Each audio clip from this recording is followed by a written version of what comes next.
Recording studio आप सुन रहे हैं मोहित परवाना की आवाज में मोहित परवाना का सुपर हिट सॉन्ग।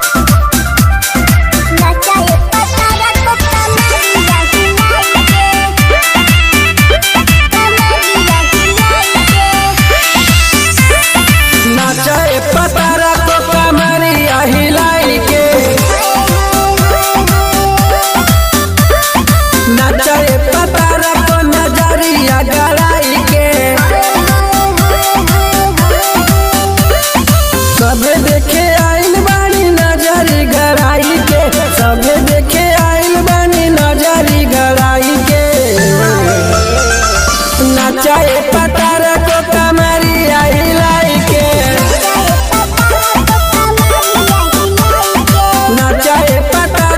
कमरिया हिलाई के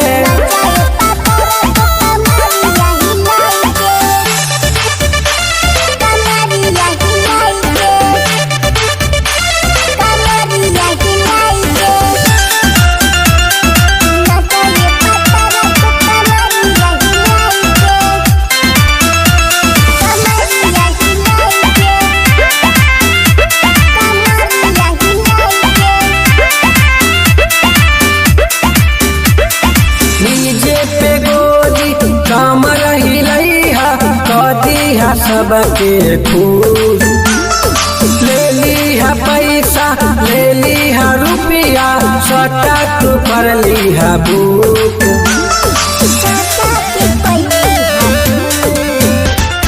डीजे पे गोरी कमर हिलैहा कर दिहा सबके खुश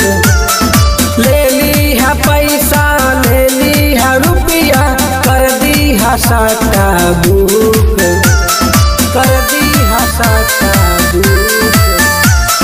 नचाए पत्थर को कमरिया हिलाई के नचाए पत्थर को नजरिया गड़ाई के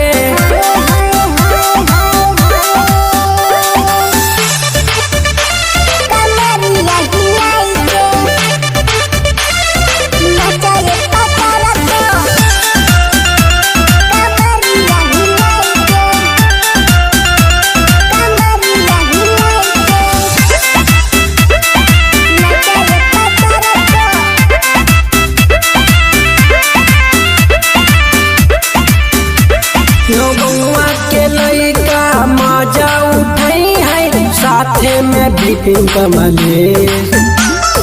बच के तू रही हा सुना ये गोरी ना तो कर दी है के